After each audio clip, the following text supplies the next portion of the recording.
In a move that has sent shockwaves through both the legal community and Hollywood, Kim recently shared some raw news. She didn't pass the July 2025 bar exam. But if you think she's packing up her highlighters and calling it quits, you haven't been paying attention. Dropping a quote that is already becoming a mantra for anyone chasing a too big dream, she declared, "I didn't come this far just to give up."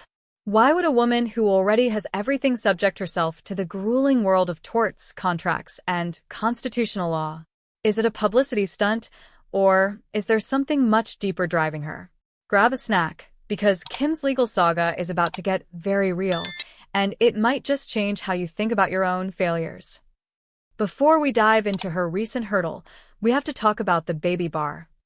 For those who aren't legal nerds, California has a unique path called reading the law. You don't have to go to law school. You apprentice under a lawyer for 4 years. But there's a catch. You have to pass the first-year law student's examination, the baby bar. Kim didn't just pass it on her first try. In fact, she failed it 3 times. She battled through COVID-19 with a 104-degree fever during one attempt. She balanced 10-hour study sessions with diaper changes and schemes board meetings. When she finally saw the word pass on her 4th try in late 2021, the world saw a different side of Kim, not the reality star, but the student who refused to be told no. But as any law student will tell you, the baby bar is just the warm-up. The real beast was yet to come. Can you guess what happened when the stakes got even higher? Fast forward to November 2025. The results for the July California bar exam were released, and Kim was once again faced with a difficult truth. She fell short. According to sources, she missed the passing mark by a whisker. In the legal world, a near miss is almost more painful than a total flop. It means you knew the material, you did the work, but a few points on a single essay stood between you and your license. Instead of hiding, Kim took to Instagram with a refreshing dose of vulnerability. "Well, I'm not a lawyer yet," she joked, adding, "I just play a very well-dressed one on TV," referencing her role in Ryan Murphy's legal drama All's Fair. But the humor quickly turned to steel. She called the results fuel rather than failure. It's a powerful mindset shift.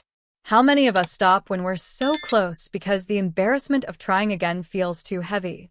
Kim is showing us that the embarrassment of quitting is actually much heavier. But what exactly is she fighting for? Is it just for the title, or is there a bigger mission on the line? If you think Kim is doing this for a lawyer title on her Instagram bio, you're missing the forest for the trees. Her obsession with the law started with criminal justice reform.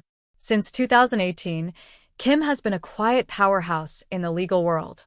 She helped secure the release of Alice Marie Johnson and has since worked on dozens of cases involving nonviolent offenders and systemic injustices. She realized that while her fame could open doors, a JD, Juris Doctor, could change the laws themselves. She spent over 5,184 hours of legal study over the last 6 years. That's time taken away from red carpets and vacations. She's in the trenches because she wants to be the person writing the briefs, not just the person funding the lawyers. She's following in the footsteps of her father, the late Robert Kardashian, but forging a path that is entirely her own. However, with the next exam looming in February 2026, the pressure is mounting. Can she actually pull this off while filming 2 shows and running a business empire? The California bar is widely considered one of the toughest in the nation, with pass rates often hovering around 50%. But as she prepares for the February 2026 exam, she's sending a message to anyone who's ever been told they're just one thing. At the end of the day, Kim Kardashian's legal journey is a human story. It's a story about a woman who is 45 years old, a mother of 4, and a global mogul, yet she's willing to be a beginner. She's willing to be bad at something in public, so she can eventually be great at it. She didn't come this far just to give up. And honestly, neither should you. What is that one goal you've been tempted to walk away from because it's too hard, or you've already failed once? If Kim can find the time to study constitutional law between Met Gala fittings and board meetings, maybe there's a little more fuel in your tank too. Are you inspired by Kim's persistence? Or do you think the reading the law path is too risky? Have you ever had a near miss that motivated you to go even harder? Share your thoughts in the comments below and pass this article along to someone who needs a reminder that falling short isn't the end. It's just the beginning of the comeback.